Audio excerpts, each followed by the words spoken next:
Welcome to TPN news. Revanth Reddy సర్కార్ big twist. Indiramma ఇండ్లు వాళ్లకు మాత్రమే ఇస్తారట. సంచలన నిర్ణయాలతో పాలనలో తన మార్కు చూపిస్తున్న సీఎం రేవంత్ రెడ్డి ఇచ్చిన హామీల అమలులోనూ అదే మార్కు చూపిస్తున్నారు. ఇప్పటి వరకు ఇచ్చిన హామీలను అమలు చేసే విషయంలోనూ ప్రత్యేకత కనబరిచిన రేవంత్ రెడ్డి ఇప్పుడు ఓ పథకం విషయంలో ప్రజలకు బిగ్ ట్విస్ట్ ఇవ్వనున్నట్లు తెలుస్తుంది. కాంగ్రెస్ ప్రభుత్వం అమలు చేసిన పథకాల్లో ఇందిరమ్మ ఇండ్లు అనేది చాలా ముఖ్యమైనది. పేదలకు సొంతింటి కల నెరవేర్చాలనే ఉద్దేశంతో ఈ పథకానికి శ్రీకారం చుట్టారు. ఈ క్రమంలోనే రాష్ట్రంలో అన్ని నియోజకవర్గాల్లో ఇందిరమ్మ ఇండ్లు ఇచ్చి పేద ప్రజల బతుకుల్లో వెలుగులు నింపుతామని సీఎం రేవంత్ రెడ్డి ప్రకటించారు.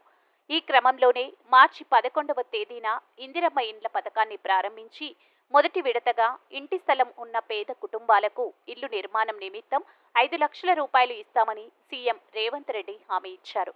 పథకం ఆరంభంలోనే ఇంటి నమూనా కూడా చూపించిన సీఎం రేవంత్ రెడ్డి ఇందిరమ్మ ఇళ్లకు అర్హత ఏంటి, ఎవరెవరికి మంజూరు చేస్తారన్న గైడ్లైన్స్ కూడా రిలీజ్ చేశారు.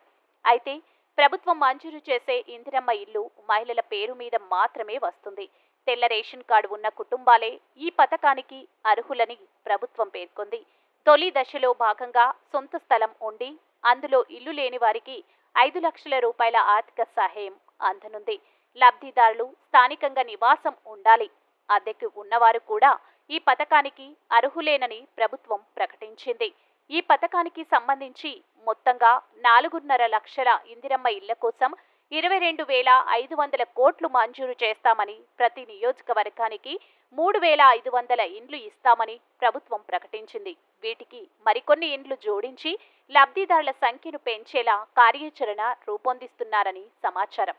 దీంతో ప్రభుత్వం అందించే ఇందిరమ్మ ఇళ్ల కోసం ఇప్పటికే దరఖాస్తు చేసుకున్న వాళ్లంతా ఎన్నో ఆశలతో ఎదురుచూస్తున్నారు. ఈ క్రమంలోనే రేవంత్ రెడ్డి సర్కార్ తాజాగా గుడ్ న్యూస్ వినిపించింది.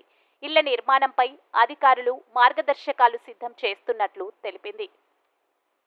ఈ నేపథ్యంలో మరో వార్త కూడా వినిపిస్తోంది.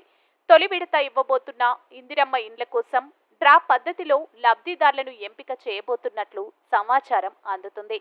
ఈ పథకానికి సంబంధించి ఇతర రాష్ట్రాల అమలు తీరును పరిశీలిస్తున్న రేవంత్ సర్కార్ చివరికి ఈ నిర్ణయం తీసుకుందని తెలుస్తుంది. ప్రజా పాలన కార్యక్రమంలో ఇందిరమ్మ ఇండ్ల కోసం దాదాపు 82.82 లక్షల మంది దరఖాస్తు చేసుకున్నారు. అయితే ప్రభుత్వం అనుకున్న దానికంటే దరఖాస్తులు చాలా ఎక్కువ సంఖ్యలో రావడంతో గతంలో డబుల్ బెడ్రూమ్ ఇండ్ల పథకానికి ఎలాగైతే లక్కీ డ్రా పద్ధతిలో లబ్ధిదారులను ఎంపిక చేశారో ఇప్పుడు కూడా అలాగే ఎంపిక చేయాలని ప్రభుత్వం భావిస్తోందని సమాచారం. ఇలా అయితే పథకం అమలులో ఎలాంటి ఇబ్బంది రాదని, ప్రజల నుంచి కూడా ఎలాంటి వ్యతిరేకత రాదని భావిస్తున్నట్టు తెలుస్తుంది. మరి ఈ వార్తల్లో ఎంతవరకు నిజముంది అనేది పథకానికి సంబంధించిన మార్గదర్శకాలు విడుదలైతే గానీ తెలియదు.